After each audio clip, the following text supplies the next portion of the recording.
नमस्ते दोस्तों, मनमोहक हिंदी कहानियाँ चैनल में आप सभी का स्वागत है। आज की हमारी कहानी है विवाह एक समझौता।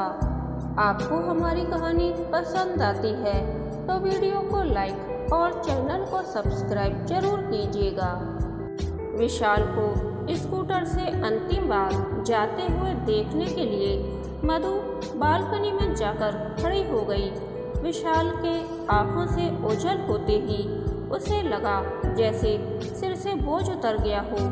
अब न किसी के आने का इंतजार रहेगा, न दिल की धड़कनें बढ़ेंगी और न ही उसके न आने से बेचैनी और मायूसी उसके मन को घेरेगी। यह सोचकर वह बहुत ही सुकून महसूस कर रही थी। जब किसी के चेहरे से मुखौटा उतरकर वास्तविक चेहरे से सामना होता है तो जितनी शिद्दत से हम उसे चाहते हैं उसी अनुपात में उससे नफरत भी हो जाती है। एक ही क्षण में दिल की भावनाएं उसके लिए बदल जाती हैं। ऐसा ही मधु के साथ हुआ था। मधु के विवाह को 5 साल हो गए थे। विवाह के बाद दिल्ली की पढ़ी लिखी आधुनिक विचारों वाले परिवार में पली बड़ी मधु को उत्तर प्रदेश के छोटे से शहर में रहने से और अपने पति मोहित के अंतर्मुखी स्वभाव के कारण बहुत ऊब और अकेलापन लगने लगा था। विशाल मोहित के ऑफिस में ही काम करता था। अविवाहित होने के कारण अक्सर वह मोहित के साथ ऑफिस से उसके घर आ जाता था। मधु को भी उसका आना अच्छा लगता था। फिर वह अक्सर खाना खाकर ही जाता था।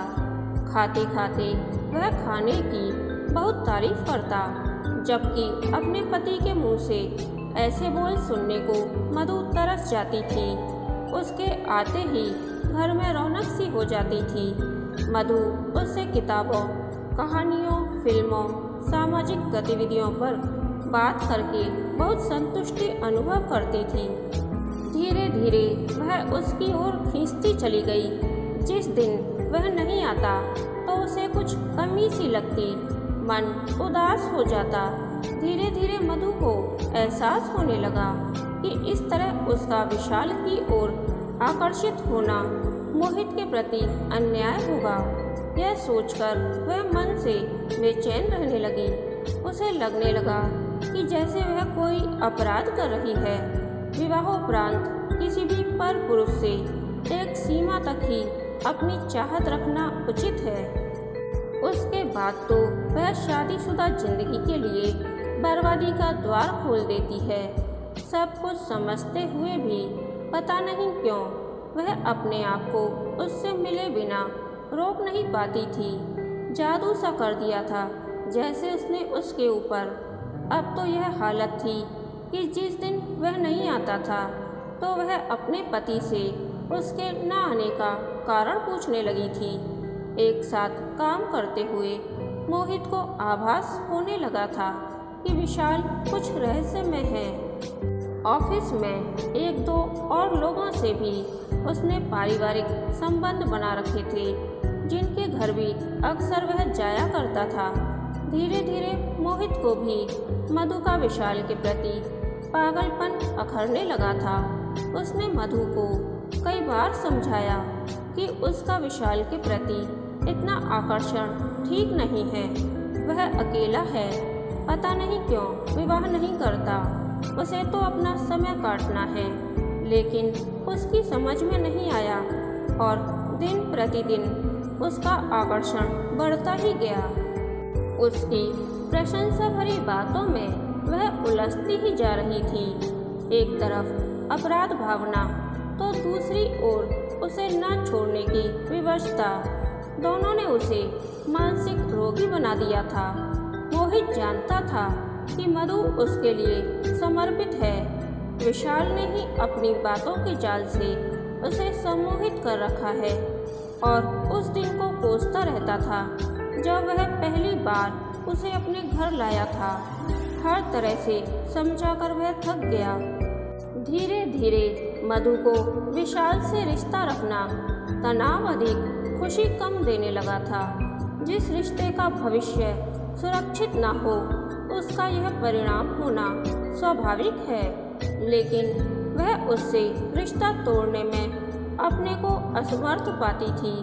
ऊहापोह में 3 साल बीत गए। इस बीच वह एक चांद सी बेटी की माँ भी बन गई थी। अचानक एक दिन मधु के साथ ऐसी घटना घटी जिसने उसके पूरे वजूद को ही हिलाकर रख दिया। मोहित के ऑफिस जाते ही विशाल ऑफिस में ही काम करने वाले रमन जी की बेटी निकिता, उम्र ही कोई 20 वर्ष होगी, को उसके घर लेकर आया। पूर्व परिचित थी और अक्सर वह मधु के घर आती रहती थी। विशाल का भी उस परिवार से घनिष्ठ संबंध था। विशाल आते ही बिना किसी भूमिका के बोला, इसका गर्भपात करवाना है, इसके साथ बलात्कार हुआ है। 1 मिनट को मधु को लगा जैसे कमरे की दीवारें उसकी आंखों के सामने घूम रही हैं। जब उसने इस बात की पुष्टि की तब जाकर मधु को विश्वास हुआ। इससे पहले तो उसे विश्वास ही नहीं हो रहा था कि विशाल जो कह रहा है वह सच है। डॉक्टर मित्र ने कहा 10 दिन भी देर हो जाती तो गर्भपात नहीं हो सकता था, पर एक बार के बलात्कार से कोई लड़की गर्भवती नहीं होती। ये सब फिल्मों में ही होता है। इसके जरूर किसी से शारीरिक संबंध है। यह सुन मधु का माथा ठनका कि अरे, जिस तरह विशाल को उसके चेहरे के हाव भाव से निकिता के लिए परेशान देख रही हूँ वह सामान्य नहीं है। मैं तो सोच रही थी कि कितना भला है जो एक लड़की की मदद कर रहा है, पर अब डॉक्टर के कहने पर मुझे कुछ शक हो रहा है कि यह क्यों निकिता को लेकर इतना परेशान है। तो क्या उसने मुझे अपनी परेशानी से मुक्ति पाने के लिए मोहरा बनाया है? उसे पता है कि मेरी एक डॉक्टर फ्रेंड भी है और यह भी जानता है कि मैं उसकी मदद के लिए हमेशा तत्पर हूँ। वह मन ही मन बुदबुदाई और फिर गौर से निकिता और विशाल का चेहरा पढ़ने लगी। गर्भपात होते ही विशाल का तना चेहरा कितना रिलैक्स लग रहा था। उसके बाद वह मधु को शादी कर यह कहकर गायब हो गया था कि वह उसे उसके घर पहुंचा दे और किसी को कुछ न बताए। मधु का शक यकीन में बदल गया था। मधु ने अपनी डॉक्टर फ्रेंड की मदद से निकिता से हकीकत उगलवाने की ठान ली। डॉक्टर ने कड़े शब्दों में पूछा, सच बता कि यह किसका बच्चा था? उसने पहले तो कुछ नहीं बताया, बस यह कहती रही कि कॉलेज के रास्ते में किसी ने उसके साथ बलात्कार किया था। लेकिन जब मधु ने उससे कहा कि सच बोलेगी तो वह उसकी मदद करेगी, नहीं तो उसकी माँ को सब बता देगी, तब वह धीरे धीरे कुछ रुक रुक कर बोली, यह बच्चा विशाल अंकल का था। मैं उनकी बातों से प्रभावित होकर उन्हें चाहने लगी थी। उन्होंने मुझसे विवाह का वादा करके मुझे समर्पण करने के लिए मजबूर कर दिया और वह रोने लगी। उफ, अंकल के रिश्ते को ही विशाल ने दागदार कर दिया। कितना विश्वासघात किया उसने उस परिवार के साथ जिसने उस पर विश्वास करके अपने घर में प्रवेश करने की अनुमति दी। जिस थाली में खाया उसी में छेद किया। मधु यह अप्रत्याशित बात सुनकर बिल्कुल सकते की हालत में थी। उसके दिमाग में विचारों का तूफान उठ रहा था। उसका मन विशाल के प्रति घृणा से भर उठा। मधु का उतरा चेहरा देखकर उसकी डॉक्टर फ्रेंड थोड़ा मुस्कुराई और फिर बोली, तू तो ऐसे परेशान है जैसे तेरे साथ ही कुछ गलत हुआ है। तू सही सोच रही है, मेरा भी मानसिक बलात्कार उसने किया है। अब मेरी आंखें खुल चुकी हैं। इतना गिरा हुआ इंसान कोई हो सकता है, मैं सोच भी नहीं सकती। मैंने अपने जीवन के 3 साल उसके जाल में फंसकर बर्बाद कर दिए। मधु ने उसे भारी मन से बताया। प्रतिक्रिया स्वरूप उसे मुस्कुराते देखकर उसे अचंभा हुआ और फिर प्रश्नवाचक नजरों से उसकी ओर देखने लगी तो वह बोली, मैं सारी कहानी कल ही तुम तीनों के हाव भाव देखकर समझ गई थी। आखिर इस लाइन में अनुभवी कोई चीज है। तुझे पता है, मेरे पति नील मनोवैज्ञानिक हैं। उनसे मुझे बहुत जानकारी मिली है। ऐसे लोग बिल्ली की तरह रास्ता देख लेते हैं और वही शिकार के लिए मंडराते रहते हैं। शारीरिक शोषण के लिए कुंवारी लड़कियों को विवाह का झांसा देकर अपना स्वार्थ पूरा करते हैं। विवाहित से ऐसी आशा करना खतरनाक होता है, इसलिए उन्हें मानसिक रूप से सम्मोहित करके अपना टाइम पास का अड्डा बना लेते हैं। उन्हें पता होता है कि स्त्रियां अपनी प्रशंसा की भूखी होती हैं, इसलिए इस अस्त्र का सहारा लेते हैं। ऐसे रिश्ते दलदल के समान होते हैं, जिससे अगर कोई समय रहते नहीं उभरे तो धंसता ही चला जाता है। शुक्र है जल्दी सच्चाई सामने आ गई, वरना मधु अवाक उसकी बातें सुनती रही और उसकी बात पूरी होने से पहले ही उसके गले से लिपटकर रोने लगी।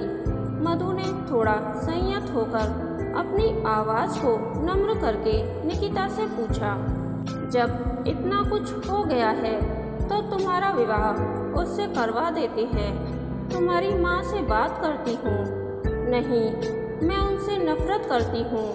उन्होंने नाटक करके मुझे फंसाया है। उनके और लड़कियों से भी संबंध है, उन्होंने मुझे खुद बताया है। प्लीज़ आप किसी को मत बताइएगा। उन्होंने कहा है कि यदि मैं किसी को बताऊंगी तो वे मेरे फ़ोटो दिखाकर मुझे बदनाम कर देंगे। और उसने रोते हुए हाथ जोड़ दिए। ठीक है, जैसा तुम कहोगी वैसा ही होगा। मधु ने उसे सांत्वना दी। अस्पताल से मधु निकिता को अपने घर ले आई। उसके आराम का पूरा ध्यान रखा। फिर उसे समझाते हुए बोली, तुम्हें डरने की कोई ज़रूरत नहीं है, मैं हूँ ना। तुम्हें अपनी माँ को सब कुछ बता देना चाहिए ताकि उसका तुम्हारे घर आना बंद हो जाए। नहीं तो वह हमेशा तुम्हें ब्लैकमेल करता रहेगा। वह तुम्हारे फ़ोटो दिखाएगा तो उसका भी तो नाम आएगा, फिर उसकी नौकरी चली जाएगी। इसलिए वह कदापि ऐसा कदम नहीं उठा सकता। सिर्फ अपना उल्लू सीधा करने के लिए तुम्हें धमका रहा है। तुम अपनी माँ से बात नहीं कर सकती तो मैं करती हूँ। मधु से अधिक उसकी पीड़ा को और कौन समझ सकता था। मधु की बात सुनकर निकिता को बहुत हिम्मत मिली। वह उससे लिपटकर देर तक रोती रही। मधु ने निकिता की माँ को फ़ोन करके अपने घर बुलाया और फिर सारी बात बता दी। पूरी बात सुनकर उसकी माँ की क्या हालत हुई, यह तो भुक्तभोगी ही समझ सकता है। मधु के समझाने पर उन्होंने निकिता को कुछ नहीं कहा, पर उनको क्या पता कि जब वह खुद ही उसकी बातों के जाल में फंस गई तो निकिता की क्या बात। वे रोते हुए बोली, आप प्लीज़ किसी को मत बताइएगा, नहीं तो इससे शादी कौन करेगा। आपका एहसान मैं जिंदगी भर नहीं भूलूंगी। अब मेरे घर के दरवाजे उसके लिए हमेशा के लिए बंद। मधु ने उन्हें आश्वस्त करके विदा किया। उनके जाने के बाद वह पलंग पर लेटकर फूट फूट कर बच्चों की तरह रोने लगी। पूरे दिन का गुबार आंसुओं में बह गया। अब वह बहुत हल्का महसूस करने लगी। उसे लगा कि उसके जीवन पर छाया कोहरा छट गया है। सूर्य की किरणें उसके लिए नया सवेरा लेकर आई हैं। अब मधु शाम को अपने पति मोहित के आने का बेसब्री से इंतजार करने लगी। पति के आते ही उसने सारी बात बताते हुए कहा, मुझे माफ़ कर दो, मैं भटक गई थी। तुम्हारी इसमें कोई गलती नहीं। मैं जानता था देर सवेर तुम्हारी आंखें जरूर खुलेंगी। देखो, विवाह को एक समझौता समझकर चलने में ही भलाई है। हर चीज़ चाही हुई किसी को नहीं मिलती। मुझे भी तो तुम्हारी यह मोटी नाक नहीं अच्छी लगती, तो क्या मैं सुंदर नाक वाली ढूंढूं? अभी उसकी बात पूरी भी नहीं हुई थी कि वह खिलखिलाकर हंस पड़ी। फिर पति के गले से लिपटकर खुद को बहुत सुरक्षित महसूस कर रही थी। अगले दिन विशाल मोहित के साथ आया। मधु उसके सामने नहीं आई तो वह सारी स्थिति समझ थोड़ी देर बाद लौट गया। कहानी के अंत तक बने रहने के लिए धन्यवाद। यह कहानी आपको कैसी लगी प्लीज़ कमेंट करके बताइए।